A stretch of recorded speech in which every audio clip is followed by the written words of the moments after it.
equation of straight line. Line or equation of মই discuss কৰিম এই ভিডিও। সো ইকুৱেশ্যন ডিসকাস কৰাৰ আগতে মই দুটামান কথা কৈ লওঁ যেতিয়া তোমালোকে ইকুৱেশ্যন অফ লাইনটো বেছি ভালকৈ বুজি পাবা। যদি আমি কওঁ যিকোনো এটা কাৰ্ভ, এইটো অকল মই লাইনৰ কথা কোৱা নাই, চাৰ্কল হওক বা যিকোনো কাৰ্ভ হওক, is a collection of points. তাৰমানে মই এই ষ্ট্ৰেইট লাইন আঁকিব পাৰোঁ,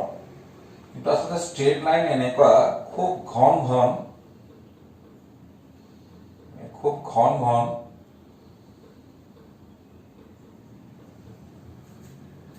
পইণ্টছৰ এটা কালেকশ্যন,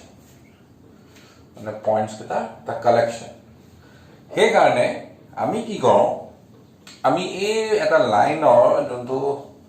পইণ্টছ কেইটা আছে না, সিহঁতৰ এক্স আৰু ৱাইৰ মাজত সম্বন্ধ এটা লৈ আহোঁ, যাতে মই সেই লাইনক এক্সপ্ৰেছ কৰিব পাৰোঁ বা সেই লাইনৰ ইকুৱেশ্যন লিখিব পাৰোঁ। তো লাইনৰ ইকুৱেশ্যন এটা লিখিব লাগিব। এতিয়া কিছুমান ষ্টুডেণ্টৰ শ্লোপ আৰু ইকুৱেশ্যনৰ মাজত এটা ডাউট থাকি যায়। এতিয়া ধৰি লোৱা দুডাল পেৰেলেল লাইন, এই দুডাল পেৰেলেল লাইনৰ শ্লোপ কেইটা কি হ'ব? সমান হ'ব, কিন্তু ইকুৱেশ্যন একে নহ'ব। ইকুৱেশ্যন কি হয়, প্ৰত্যেকটো লাইনৰ ইকুৱেশ্যন বেলেগ বেলেগ হ'ব। বেলেগ লাইনৰ ইকুৱেশ্যন, এটা লাইনৰ ইকুৱেশ্যন আৰু ইটো লাইনৰ ইকুৱেশ্যনৰ মাজত কিবা কিবি মিলিব পাৰে, কিন্তু সম্পূৰ্ণৰূপে ইহঁত বেলেগ হ'ব। এইটো কিবা নহয় কিবা এটা বেলেগ থাকিবই। চ' ইকুৱেশ্যন বুলি ক'লে আমি সাধাৰণতে সেই লাইনডালৰ কথা পাতোঁ, যাৰ যোনটো লাইন আমি ডিছকাছ কৰি আছোঁ। কিন্তু শ্লোপ বুলি ক'লে আমি সেই ডাইৰেকশ্যনৰ কথা পাতোঁ। চ' একে ডাইৰেকশ্যনত থকা লাইনৰ শ্লোপ একে হ'ব পাৰে, কিন্তু একেটা ডাইৰেকশ্যনত থকা দুটা বেলেগ বেলেগ লাইনৰ ইকুৱেশ্যন কিন্তু বেলেগ হ'ব। চ' আমি এতিয়া ইকুৱেশ্যন ওলোৱা কিছুমান মেথড আমি শিকিবলৈ যাম। এতিয়া এই মেথডটো আমি শিকোঁতে আৰু দুটামান কথা আমি জানি থ'ব লাগিব, যে আমি এতিয়া প্ৰায় 4-5 ধৰণৰ ইকুৱেশ্যন ওলাব শিকিব লাগিব। চ' প্ৰথম ইয়াত আহিব তোমাৰ হৰাইজণ্টেল এণ্ড ভাৰ্টিকেল লাইনৰ ইকুৱেশ্যনবোৰ কেনেকুৱা হ'ব। চ' সেইটোৰ পৰা মই আৰম্ভ কৰিম। চ' হৰাইজণ্টেল লাইন বুলি ক'লে আচলতে আমি বুজাওঁ line parallel to X axis. X এক্সিছৰ পেৰেলেল লাইন।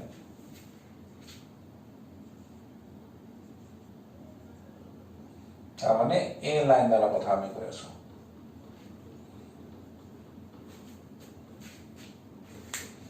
এই লাইনৰ ইকুৱেশ্যন কেনেকুৱা হ'ব? এতিয়া সেইটো বুজিবলৈ এই লাইনৰ যিকোনো এটা পইণ্ট মই ল'লো, এই ডিষ্টেঞ্চটো কিমান হ'ব? যেনিবা এই ডিষ্টেঞ্চটো এ, তেতিয়াহ'লে এই ডিষ্টেঞ্চটো কিমান হ'ব? এ হ'ব। এই ডিষ্টেঞ্চটো কি হ'ব? এ হ'ব। তাৰমানে এইটো তাৰ এক্স কোঅৰ্ডিনেট নে ৱাই কোঅৰ্ডিনেট? চ' এইটো তাৰ ৱাই কোঅৰ্ডিনেট। চ' প্ৰত্যেকটো পইণ্টত ৱাই কোঅৰ্ডিনেট এ থাকিব। প্ৰথমটো কি থাকে নাজানো, ছেকেণ্ডটো এ হ'ব। কিন্তু ইয়াতো প্ৰথমটো কিবা বেলেগ থাকিব পাৰে, ছেকেণ্ড কিন্তু এ থাকিব। ইয়াতো প্ৰথম কিবা বেলেগ, ছেকেণ্ড এ। সেইকাৰণে ইয়াৰ ৱাই কোঅৰ্ডিনেট সদায় এ থাকিব, আৰু সেইটো হ'ল ইয়াৰ equation, y equal to a. A is a constant.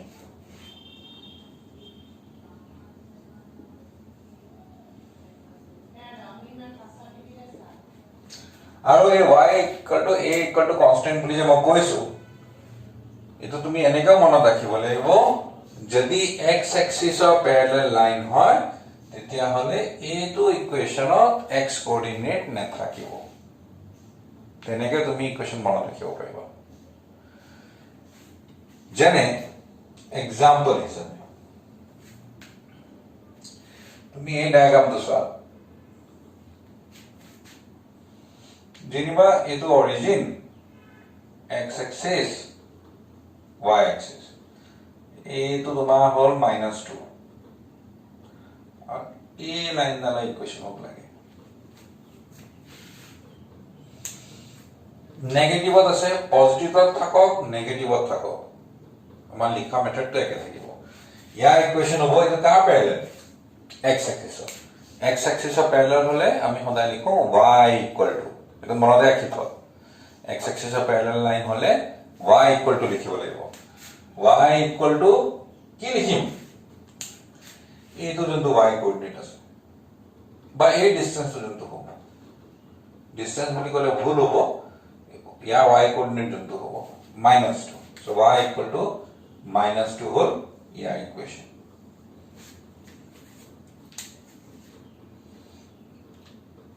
ঠিক আছে, তাৰপিছত ভাৰ্টিকেল লাইন। ভাৰ্টিকেল লাইন মানে কাক বুজাইছে, line parallel two y axis।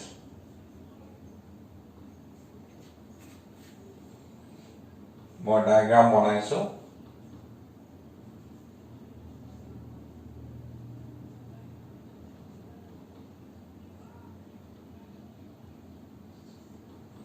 এই লাইনৰ ইকুৱেশ্যন তোমালোকে মোক কমেন্ট বক্সত লিখিবা, কিমানখিনি কৈ থৈছো,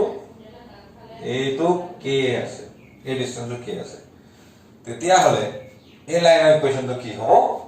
সেইটো তোমালোকে মোক কমেন্ট বক্সত লিখি দেখুৱাবা। আৰু এইটো মই মোৰ বিশ্বাস এইটো যদি বুজি পাইছা এইটো লিখিব পাৰিবা। অকণমান মানে সাল সলনি ঘটাব লাগিব লিখা ধৰণটো। সো মই এতিয়া তোমালোকক দেখুৱাম দ্য ফাৰ্ষ্ট মেথড, এইটোক আমি কওঁ পইণ্ট শ্লোপ ফৰ্ম। আচ্ছা, এই মেথডৰ মিনিং কি, পইণ্ট শ্লোপ ফৰ্ম বুলি কিয় মতা হয় বা কিয় আমি এইবোৰ মনত ৰাখিব লাগিব, সেইখিনি মই এটা এটাকে ডিছকাছ কৰি যাম। এতিয়া মই আগতে কৈছিলো যে ইকুৱেশ্যন বুলি ক'লে আমি আচলতে কেইবাটাও পইণ্টৰ কাৰ্ভ বুলি কওঁ, কেইবাটাও পইণ্ট একেলগে থকাৰ কাৰণে সেইটো আমি কাৰ্ভটো পাওঁ বা ষ্ট্ৰেইট লাইন পাওঁ। এইটোৰ নাম দিয়া হৈছে পইণ্ট শ্লোপ ফৰ্ম। তাৰ কাৰণ হ'ল যে এইটো যদি এই লাইনডালৰ যদি শ্লোপ আমি জানো m, আৰু এই লাইনডালৰ ওপৰত থকা পইণ্ট এটা কোঅৰ্ডিনেট মই জানো x1 y1, তেতিয়াহ'লে মই লাইনৰ ইকুৱেশ্যন লিখিব পাৰিম। এতিয়া তোমালোকে আৰু 3-4টা মেথড আৰু শিকিবা।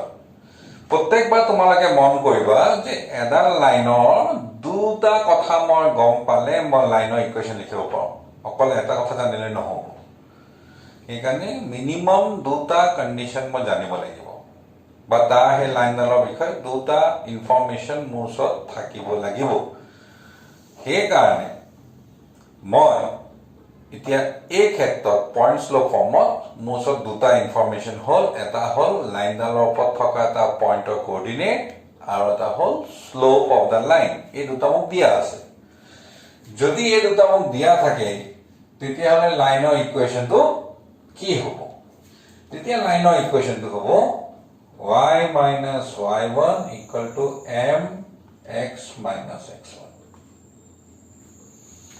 আৰু মই দেখুৱাইছো প্ৰুফ হিচাপে, ইয়াৰ প্ৰুফটো কি, আৰু ইয়াৰ প্ৰুফ অকল দুটা লাইনৰ প্ৰুফ, বিৰাট সহজ। চ' মই তোমালোকক বুজাই দিছো। চ' এতিয়া মই ষ্ট্ৰেইট লাইন কৈছো, পিছত আমি কি পাম, বেলেগ বেলেগ কাৰ্ভ পাম, চাৰ্কল পাম, পেৰাবোলা, হাইপাৰবোলা, এলিপ্স, এনেকুৱা ইকুৱেশ্যনবোৰ বা এনেকুৱা কাৰ্ভবোৰ পাম। তাৰো আমি ইকুৱেশ্যন লিখোঁতে নিয়ম কিন্তু থুলমূল নিয়ম একেই। যাৰ ইকুৱেশ্যন লিখিব লাগে তাৰ ওপৰত যিকোনো এটা পইণ্ট P বুলি ধৰি তাৰ coordinate x,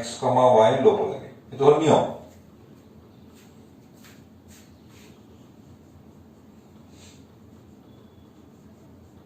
Let Px, y be any point on the line.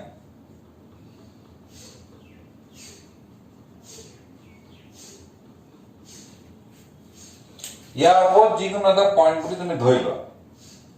আচ্ছা, এই পইণ্টটো লোৱাৰ লগে লগে মই এই লাইনডালৰ কিবা এটা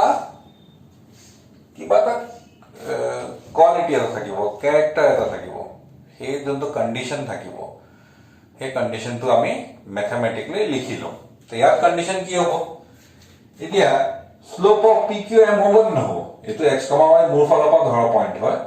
কিন্তু এই লাইনডালৰ শ্লোপ PQ শ্লোপ এই গোটেই লাইনৰ শ্লোপৰ সমান হ'ব নে নহ'ব একেডাল লাইনে হয় slope of PQ equal to m হ'ব এতিয়া শ্লোপ অফ PQ কি এই দুটা কোঅৰ্ডিনেট আমি জানো শ্লোপ হ'ব y minus y1 by x minus x1 equal to m এতিয়া এইটো যদি মই এফালে মাল্টিপ্লাই কৰি দিও আমি এটা পাম না পাম এটা ফৰ্মুলা হিচাপে মনত ৰাখিব লাগিব পিছলে তোমালোকে এনেকে কৰি দেখাব নালাগে ডাইৰেক্ট এইটো ব্যৱহাৰ কৰিব পাৰিবা যেনে example call find the equation of line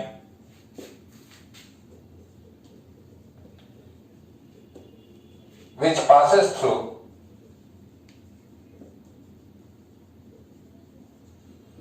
3,5 and slope minus 1/2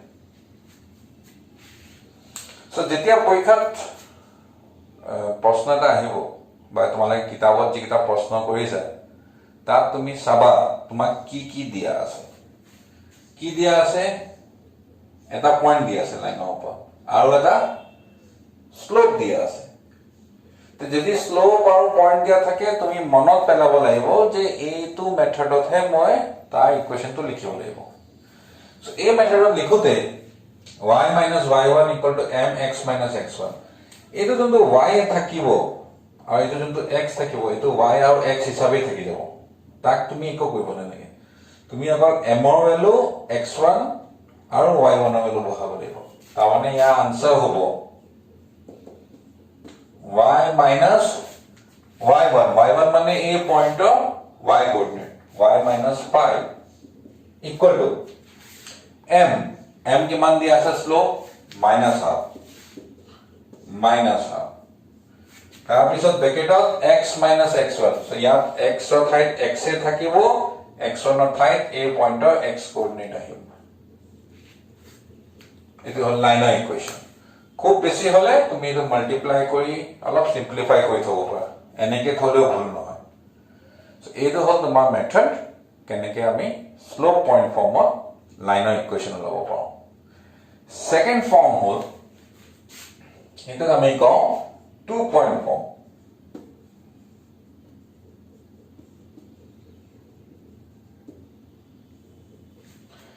ফৰ্মত হ'ব কি এই লাইনডালৰ ওপৰত থকা দুটা পয়েন্টৰ কোঅৰ্ডিনেট দিয়া থাকিব q যেনিবা x1 y1 r যেনিবা x2 y2 এতিয়া ইয়াত কি হৈছিল ইয়াত এটা শ্লোপ আছিল এটা পয়েন্ট আছিল কিন্তু এবাৰ হিহঁতে আমাক শ্লোপ দি নিদিলে কিন্তু লাইনডালৰ ওপৰত থকা দুটা পয়েন্ট দিলে আমি কি কৰিম px, y be any point on line যিকোনো এটা পয়েন্ট ললো p কোঅৰ্ডিনেট x, y তেতিয়া হলে slope of pq equal to slope of qr হ'ব না একেটা লাইনৰ নহয় নেকি কলিনিয়াৰ নহয় নেকি একেটা এডালৰ লাইনৰ ওপৰত যদি তোমাৰ তিনিটা পয়েন্ট থাকে আমি কলিনিয়াৰ বুলি কওঁ তেতিয়া হলে কলিনিয়াৰ হলে কি হয় ইয়াৰ শ্লোপ সমান হ'ব নে নহব সো সেইটো আমি ইয়াত লগাও তো শ্লোপ অফ PQ কি হ'ব y minus y1 by x minus x1 equal to বা যদি এনেকে মিলাবলৈ চোৱা এই m যোনটো আছে m টো হল তোমাৰ m আমাক দিয়া নাই শ্লোপ দিয়া নাই কিন্তু qr জানিলে মই m এনে উলিয়াব পাৰিম শ্লোপ উলিয়াব পাৰিম বা এনেকে শ্লোপ অফ qr তুমি বিচাৰি লোৱা এটো মোৰ হ'ব qr হ'ব y2 minus y1 by x2 minus x1 কিছুমানে ইয়াক কি কৰে এনেকে এৰেঞ্জ কৰে y minus y1 এইটোক এফালে লৈ যায় এইটোক এফালে লৈ যায় y2 minus y1 equal to x minus x1 by x2 minus x1 এই দুটা পজিশন সলনি কৰি দিয়ে মানে y থকা আৰু x থকা দুইটা ওপৰত যাতে থাকে তেনেকৈ লিখি থয় সো এতিয়া মই তোমালোকক কথা এটা ক'ব পাৰিম আমি এতিয়ালৈকে লাইনৰ ইকুৱেশ্যনৰ কেইটা মেথড শিকিলো দুটা এটা হল পয়েন্ট স্লোপ ফৰ্ম এটা হল 2 পয়েন্ট ফৰ্ম দুটা নহয় আসলে তিনটা শিকিলো 3 নম্বৰ হ'ব তিনটা শিকিলো এটা আমি line parallel to x axis and line parallel to y axis শিকিছো কিন্তু এতিয়া এটো যদি তোমাৰ সেকেন্ড আৰু থাৰ্ড মেথড এটো যদি তোমাৰ x axis y axis of parallel নহয় তেতিয়া লাইনৰ ইকুৱেশ্যন ওলোৱা সো মন কৰিছা দুইটাতে বেলেগ বেলেগ কন্ডিশন দিয়া আছে দুইটাতে যদি বেলেগ বেলেগ কন্ডিশন দিয়া আছে মই লাইনৰ ইকুৱেশ্যনটো লিখিবলৈ চাইছো লিখা বা লাইনৰ ইকুৱেশ্যন ওলোৱা এই ইকুৱেশ্যন কিটা হয়তো বেলেগ হ'ব পাৰে দেখা কিন্তু তুমি আচৰিত নহবা এই লাইনডালৰে যদি মই ইকুৱেশ্যন এই মেথডত উলিয়াও বা তোমাৰ যদি ইয়াত আৰু এটা পয়েন্ট যদি দিয়া আছে r যেনিবা x2 y2 বা সেই মেথডত উলিয়াও এই লাইনডালৰ ইকুৱেশ্যন বেলেগ বেলেগ নলায় তাৰমানে মেথড তুমি যিয়ে নোলোৱা তোমাৰ ইকুৱেশ্যন কিন্তু একে ওলাব তাৰমানে এইটো চাউলৰ নিচিনা কেতিয়াবা কেৰাহীত কেৰাহীটো চাউল নহ'ব প্ৰেছাৰ কুকাৰত বনোৱা আৰু নহ'লে তোমাৰ চচপেনত বনোৱা তো তোমাৰ ভাতে হ'বগে আল্টিমেটলি সো দুইটাৰে তুমি বস্তু একে পাবা কিন্তু ওলোৱা মেথডটোহে বেলেগ কিয় বেলেগ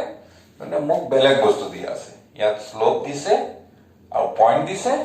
ইয়াত আকৌ দুটা পয়েন্ট দিছে স্লোপ নিদিলে সো দিয়া বস্তু যিকিটা চাম যিকিটা বস্তু পাইছো মই সেইকিটা চাই লৈ পেলাইহে মই ইকুৱেশ্যন বিচাৰিম সো ইয়াৰ fourth method slope intercept form so ইয়াত দুটা কেস আছে কেস 1 যেতিয়া স্লোপ দিয়া থাকিব আৰু y intercept দিয়া থাকিব স্লোপ দিয়া আছে m y intercept দিয়া আছে c y intercept অৰ্থটো হ'ল লাইন ডালে y axis কোট কাটিছে এটো হ'ব c c যদি পজিটিভ হয় তাৰ মানে পজিটিভ সাইডে কাটিছে y c যদি নেগেটিভ হয় তাৰ মানে নেগেটিভ সাইডে কাটিছে আৰু লাইন ডালে যদি অৰিজিন দি পাস কৰে তেতিয়া হলে y 0 या y intercept 0 so c 0 হ'ব এটো ক্ষেত্ৰত ঠিক আছে এতিয়া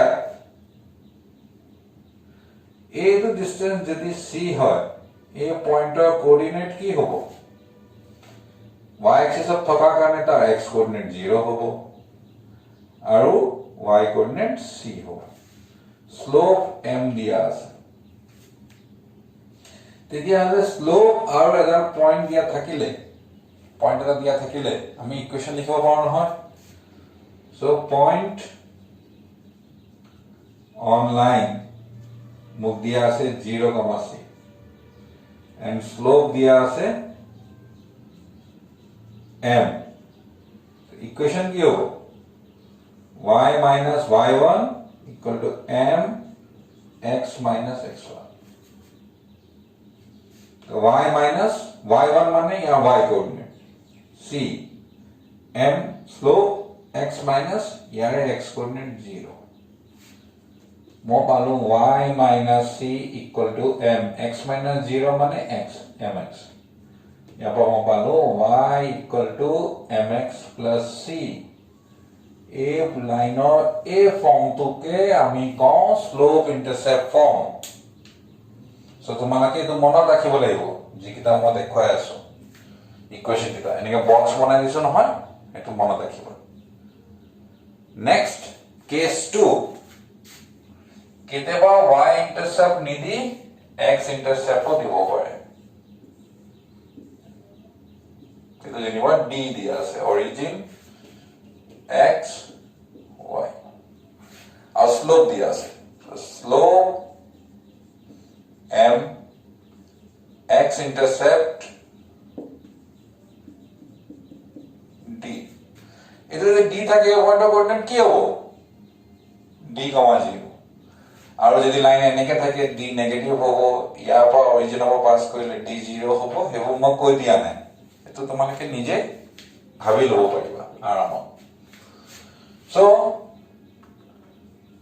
point on line তাৰমানে আসলতে এই লাইনডালৰ ওপৰত পইণ্ট এটাহে লাগে ইয়াত মই কথাখিনি নকলো মই যেতিয়া ইকুৱেশ্যন লিখো স্লোপ জানিলে আৰু পইণ্ট পইণ্ট মানে লাইনডালৰ ওপৰত থকা পইণ্ট এই পইণ্টটো যোনটো মই y এক্সিছৰ পৰা লৈছো এই লাইনডালৰ ওপৰত আছে মুঠতে লাইনৰ ওপৰত পইণ্ট থাকিলে হ'ল ক'ত আছে সেইটো ইমান ইম্পৰ্টেণ্ট নহয় সো এইটো যেনেকৈ d হয় এই পইণ্টৰ কোঅৰ্ডিনেট হ'ব d, 0 কিন্তু হ'লেও এই লাইনডালৰ ওপৰতে পৰিছে সেইকাৰণে সেইটো আমি সহায় ল'ব পাৰোঁ ইকুৱেশ্যন লিখিবলৈ সো পইণ্ট অন লাইন হ'ব d, 0 so from point slope form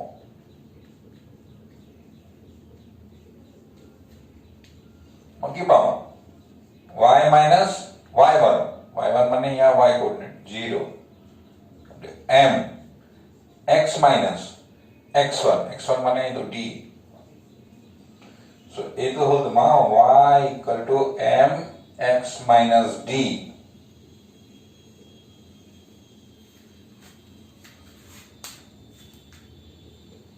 এটা মেথড তাৰমানে হে একে মেথড কি দিয়া আছে এটো ওপৰতে মেথড ফলনি হয় কিন্তু একেটা লাইনৰ বেলেগ বেলেগ মেথড দি ইকুৱেশ্যন লিখিলেও ফাইনাল আনসাৰ একে পাম একেটা ইকুৱেশ্যন পাম ইকুৱেশ্যন ফলনি হৈ নাযায় মেথড ফলনি কৰিলে কিন্তু অকল কি দিয়া আছে হেতু চাইহে আমি ইকুৱেশ্যনটো লিখিছো তাৰ পিছতো হ'ল ইন্টাৰসেপ্ট ফৰ্ম এটো আসলে slope ইন্টাৰসেপ্ট The next whole intercept form. So next is your intercept form. So intercept form of a line dalo tat mane x intercept y intercept diya ase. So x intercept y intercept mane ki a line dale jodi x axis or kate etu hol x intercept y axis kate se y intercept. So negative jodi a negative hoy mane n ke goise line da eto amok koi diya nai no So x intercept যদি a থাকে y intercept যদি b থাকে তেতিয়া হলে a পয়েন্টের coordinate মই লিখিব পাৰিম নাই a, 0 a পয়েন্টেৰ কোঅৰ্ডিনেট মই লিখিব পাৰিম নাই 0 b তাহলে পয়েন্টস অন লাইন দুটা পয়েন্ট মই জানো এটা হল a, 0 and এটো চাই 0, b এতিয়া 2 পয়েন্ট ফর্ম শিকিছিলো না আমি Number 3 किस में 2 point form y minus y1 by y2 minus y1 equal to x minus x1 by x2 minus x1 x minus or x2 minus x1 এইটো হল মোৰ x1 এইটো মোৰ হল y1 এইটো মোৰ x2 এইটো মোৰ হল y2 বহাই দিলে হল so y minus y1 মানে 0 divided by y2 minus y1 या y coordinate minus या y coordinate so b minus 0 আৰু এটো হ'ব x minus x1 x minus a by x2 minus x1 0 minus a তাৰপিছত আমি ইয়াৰ পৰা পাম y minus 0 মানে y by b is equal to x minus a by minus a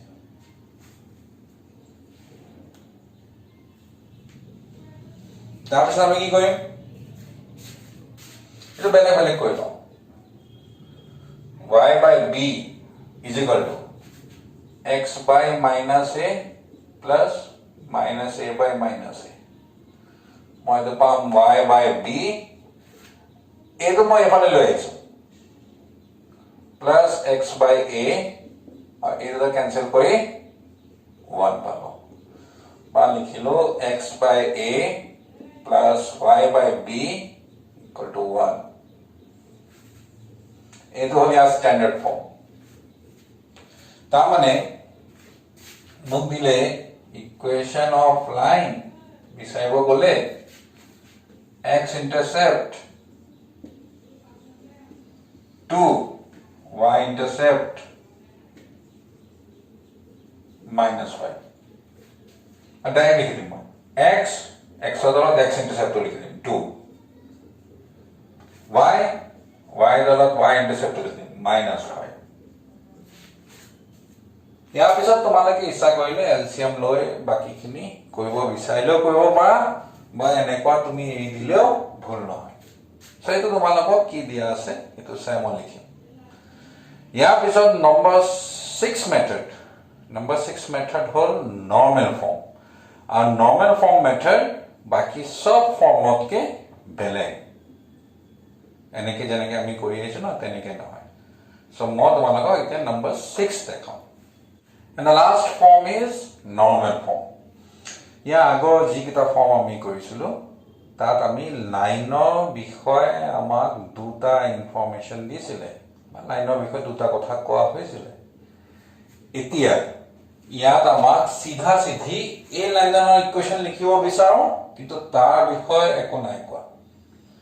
হিহতে কৈছে যদি অৰিজিনৰ পৰা পাৰপেন্ডিকুলাৰ ইয়াত দিয়া হয় তেতিয়ালে এই ডিসটেন্সটো যদি p হয়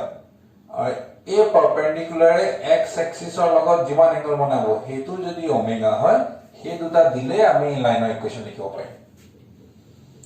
সো এটো তোমাৰ ওমেগা বেলেগ বেলেগ ভ্যালু থাকিব পাৰে সো এই কাৰণে মই কেইবাটাও ডায়াগ্ৰাম বনাইছো যাতে মই তোমালোকক আইডিয়া এটা দিব পাৰো ওমেগা ভ্যালু যদি 0 পৰা 90 ডিগ্ৰী মাজত থাকে তেতিয়া এই ডায়াগ্ৰামটো হ'ব আৰু যদি ওমেগা ভ্যালু 90 ডিগ্ৰী পৰা 180 ডিগ্ৰী মাজত যদি থাকে তেতিয়া হলে এইটো হ'ব আৰু ওমেগা ভ্যালু যদি 180 ডিগ্ৰী বা 270 ডিগ্ৰী মাজত থাকে তেতিয়া এইটো কন্ডিশন হ'ব আৰু ওমেগা ভ্যালু 270 ডিগ্ৰী বা 360 ডিগ্ৰী মাজত থাকিলে এনেকুৱা হ'ব এই চাৰিটা ধৰণৰ হে হ'ব পাৰে ওমেগা ভ্যালু সো ওমেগা সদায় x এক্সিসৰ পৰা হে আমি এনেকে এন্টি ক্লকৱাইজ গৈ ধৰা ইয়াত আছে এতিয়া p ওমেগা বিচাৰিবলৈ হলে ইয়াৰ পৰা ঘূৰি আহি ইয়ালৈকে পাবহি লাগিব লাইনডাল এনেকে আছে ইয়াত এটা পাৰপেন্ডিকুলাৰ দিলো p এতিয়া ইয়াৰ পৰা মই এনেকে নুজুখো আকৌ এন্টি ক্লকৱাইজ হে জুখিব লাগিব এনেকে আহি জুখিব লাগিব আৰু ইয়াত থাকিলেও এইটো ওচৰ হলে কিন্তু নিয়মে কৈছে নহয় পজিটিভ এক্স এক্সিসৰ পৰা এনেকে ঘূৰি উল্টা দিশত ঘূৰিব লাগিব এন্টি ক্লকৱাইজ ঘূৰি আহি পাৰপেন্ডিকুলাৰ পাবহি লাগিব সো p হল perpendicular distance of the line from origin মানে এই লাইনডালৰ অৰিজিনৰ পৰা ডিসটেন্সটো সব ক্ষেত্ৰত হেতু পাৰপেন্ডিকুলাৰ ডিসটেন্সটো এইটো ওমেগা এমাত্ৰ মই ক'লো angle made by perpendicular with the origin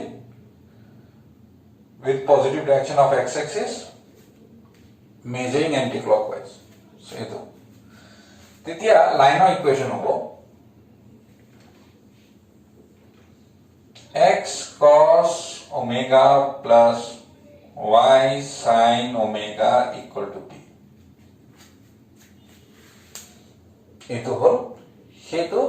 line of equation. মন কৰিবা ইয়াত এই লাইনডালৰ বিষয়ে একো কোৱা নাই এই ডিসটেন্সটো দিয়া আছে ওমেগা দিয়া আছে এই ফৰ্মটো এই লাইনডালৰ বিষয়ে ডাইৰেক্টলি একো নকয় ইনডাইৰেক্ট কথা কিছুমান হে কোৱা আছে যেনে এইটো পাৰপেন্ডিকুলাৰ ইমান হ'ব ইমান এংগল বনাব পাৰপেন্ডিকুলাৰ তো লাইনডালৰ বিষয়ে একো কোৱা নাই তেতিয়া আমি লাইনৰ ইকুৱেচন এনেকৈ লিখো আৰু এইটো কিয় এনেকুৱা হ'ল সেইটো মই তোমালোকক বুজাম এটা ইয়াৰ প্ৰুফ যন্ত্ৰ আছে আৰু প্ৰুফ বৰ টান নহয় সহজে সো প্ৰুফ মই তোমালোকক দেখাইছো কিছুমানে হয়তো ভাবিব পাৰা যে প্ৰুফৰ ইম্পৰ্টেন্সটো কি প্ৰুফৰ ইম্পৰ্টেন্স হ'ল যে পৰীক্ষাত প্ৰুফ আহিব পাৰে সেইকাৰণে প্ৰুফটো জানি থোৱা সো প্ৰুফত মই অকল এই প্ৰথম ডায়াগ্ৰামটো লৈছো একে ধৰণে আমি কিন্তু বাকি ডায়াগ্ৰামতো পাৰিম সো যেতিয়া ওমেগা ভ্যালু 0 পৰা 90 ডিগ্ৰী হেতু দি তোমাৰ কোনো এফেক্ট নপৰে কাৰণ আমি আনসাৰ আমাৰ সেমে আহিব সো এইটো যেনিবা ওমেগা আমি কি কৰিম a পা x এক্সিসলে পাৰপেন্ডিকুলাৰ দিম আৰু এই পয়েন্টটো আমি m বুলি ধৰিলো এই পয়েন্টটো a আচ্ছা এতিয়া a কোঅৰ্ডিনেটস বোৰ কি হ'ব তাৰ x কোঅৰ্ডিনেট কি হ'ব ইমানখিনিয়ে নহব জানো এইটো তাৰ x কোঅৰ্ডিনেট নহব নেকি তেতিয়া হলে OM ডিসটেন্সটো আৰু y কোঅৰ্ডিনেট কিমান হ'ব এইখিনি এ হাইট এটো মোৰ হৈ গল AM কিয় কৰিবলগীয়া হৈছে কাৰণ এই লাইনডালৰ ইকুৱেশন লিখিবলৈ হলে আমি লাইনৰ বিষয় জানিব লাগিব লাইনৰ বিষয় দিয়া নাই এই কাৰণে আমি যোনটো দিয়া নাই আমি নিজে বিচাৰি উলিয়াই লৈছো এই লাইনডালৰ ওপৰত থকা এটা পয়েন্টৰ কোঅৰ্ডিনেট বিচাৰি উলিয়াবলৈ চেষ্টা কৰি আছো কিহেদি উলিয়াম যোনটো আমাক অলৰেডি দিয়া আছে মোক কি দিয়া আছে দুটা বস্তু দিয়া আছে P আৰু এংগল ওমেগা এইটোহে দিয়া আছে so triangle OAM sin omega কি হ'ব sin ওমেগা হ'ব AM by OA AM by OA so AM by OA OA আমি জানো P বুলি এটা আমাক দিয়া আছে তো sin ওমেগা ইকুয়াল টু হ'ব AM by P ইয়াৰ পৰা আমি কি কৰিলো P এবাৰ মাল্টিপ্লাই কৰিলো তেতিয়া AM ৰ ভ্যালু পালো P sin ওমেগা একে ধৰণে cos ওমেগা কি হ'ব OM divided by OA OA value দিয়া আছে so cos omega equal to হ'ব OM by P তাৰপা মই OM ৰ ভ্যালু পাম P cos ওমেগা তাহলে coordinates of A কি হবে so coordinates of A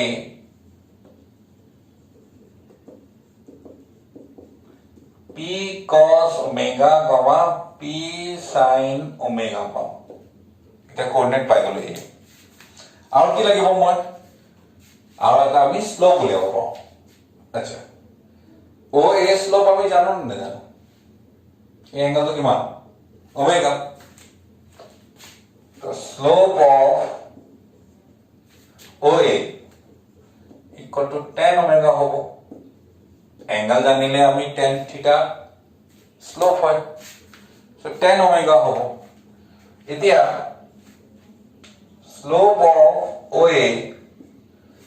into slope of a line L ei gute line dalok ma L boli koisu কিমান হ'ব এইটো লাইন আৰু এই পাৰপেন্ডিকুলাৰ মাজত এংগল কিমান 90 ডিগ্ৰী 90 ডিগ্ৰী হলে স্লোপ মাল্টিপ্লাই কৰিলে -1 পাব লাগে তাৰ মানে slope of OA tan omega দিয়া আছে so tan omega into slope of line L equal to -1 यहाँ पर हम पालो slope of line L equal to -1 by tan omega. तावने slope of line L equal to -1 divided by tan omega लिखो पाई sin omega by cos omega. इतना तलवा तो যদি মই ওপৰ লৈ লৈ আহো তেতিয়া হলে মোৰ হৈ যাব slope of L equal to minus cos omega by sin omega তাহলে এইটো মই m ৰ ভ্যালু পালো x1 y1 জানো তেতিয়া হলে স্লোপ পয়েন্ট ফৰ্মৰ ইকুৱেশনটো হ'ব so equation of line in slope point form এটা স্লোপ জানো মানে লাইনৰ স্লোপ জানো আৰু পয়েন্ট জানো তো স্লোপ পইণ্ট ফৰ্ম আছিলে মোৰ y minus y1 equal to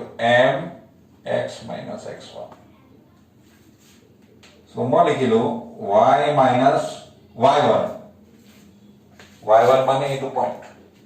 p sin omega. m মানে এইটো minus cos omega by sin omega into x minus x1. So x minus x1 মানে ইয়াৰ x coordinate p cos omega.